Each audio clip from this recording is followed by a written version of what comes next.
I believe that it is time for all of us to take stock of where we are at energetically and to perceive through our own judgment of self the spiritual path that we are on, that we are generating both individually and collectively as a church community. I believe it's time that we return to the spiritual principles of love and to the energetic laws that support the consciousness of Christ. We need to make sure that the powers that be belong to Christ and not to a foreign god that seeks to sow tares amongst the wheat.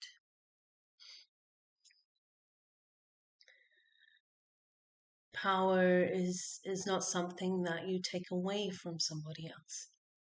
Power is something that is entrusted to you once you have proven yourself as worthy of that trust. And so, what determines whether someone is worthy of your trust? Well, I believe that what determines whether someone is worthy of your trust is the ability to see clearly the heart and the deeper needs of those that we have been chosen to care for. And we have been chosen as a church community to care for one another. We are here to build each other up and not to tear each other down. And when it comes to the decisions that we make and the actions that we are taking, we need to make sure that they are coming from a place of love, because that is the standard that Christ has set for us. Love is an energetic, spiritual principle that is governed by its own energetic law. This energetic law is relevant if we want to profess that we are followers of Christ. If we are followers of Christ, then we are followers of the energetic laws that he taught.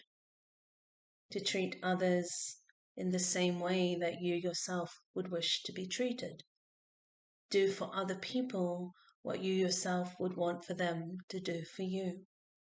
And so there are decisions that are personal and for us alone to make in our own journey.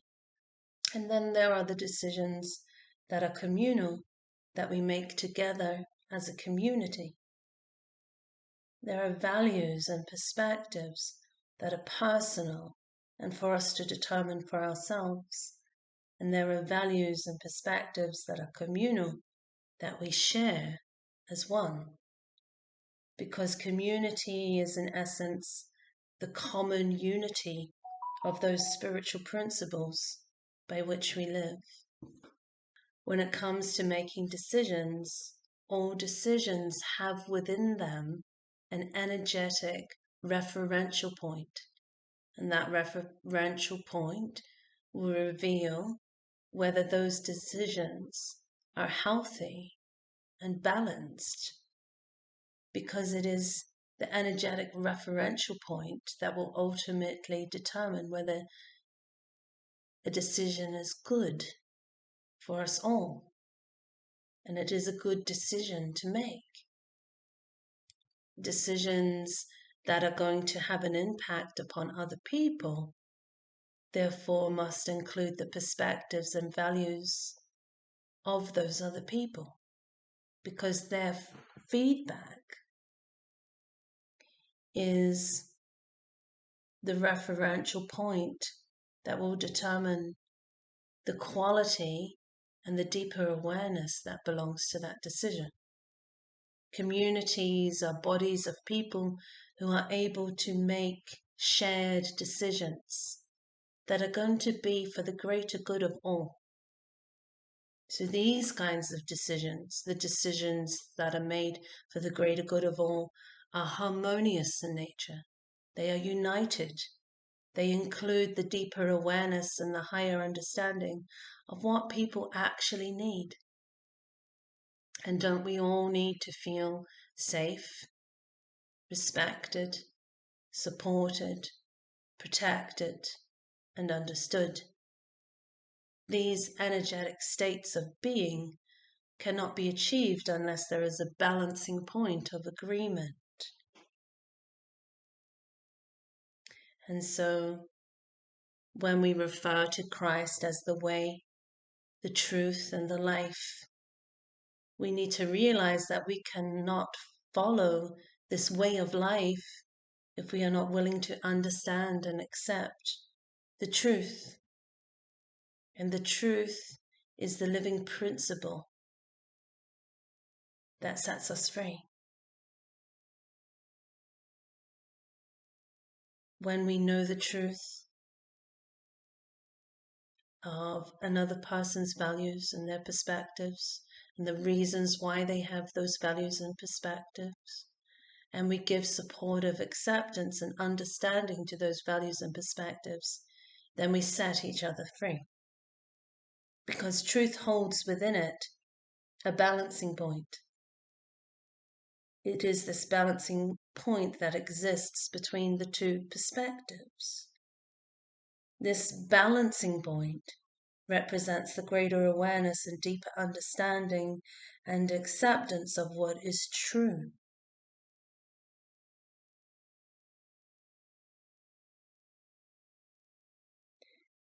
So there is a set of expectations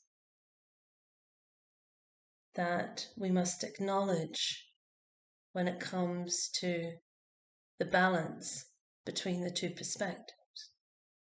Because all forms of ethical agreement, whether they are spiritual agreements or legal agreements, they all acknowledge the set of expectations that are going to exist between the two perspectives. That is to say that there are expectations and standards of conduct, behavior, attitude that govern the living energetic environment that we share as a community. And it's those expectations and standards that will ultimately protect the peace, the comfort, and the privacy of those to whom we have agreed to be responsible for. And when you live in a community, we are responsible for the peace and comfort and privacy of one another. There are spiritual principles and energetic laws when it comes to the energetic exchanges we have between one another and the dynamics that we create as a community. Therefore, they must reflect the spiritual laws of what a community was created to represent. If we're serious about following Christ and his way of life, then we must be serious about honoring the truth.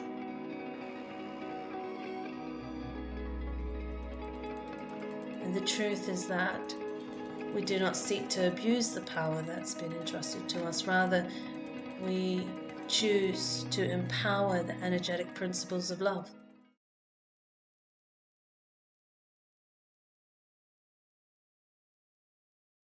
What a journey we travel to find that higher part of ourselves.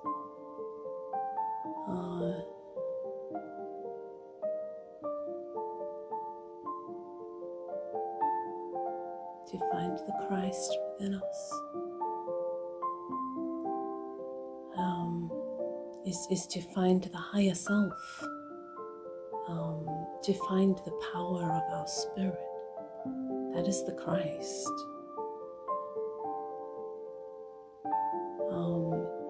When he said, "Follow me," he didn't say, "Make a religion out of me." He said, "Follow me. Follow that paradigm. Follow those energetic thoughts. Follow that way of seeing the world.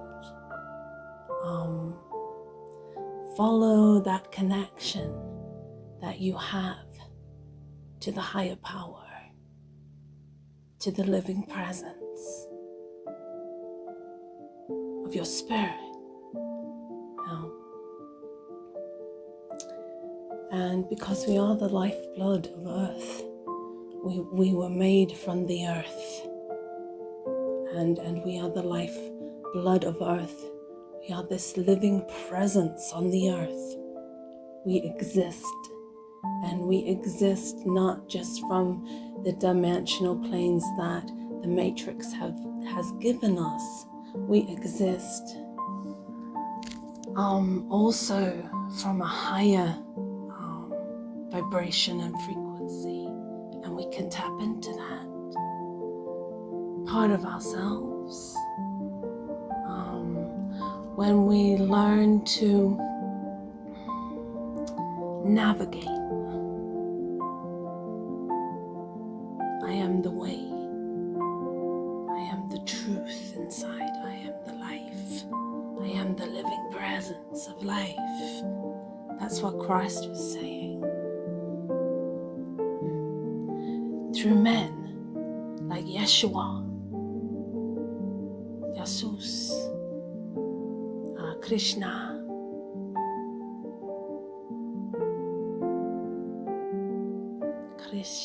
the Christos, the Christ,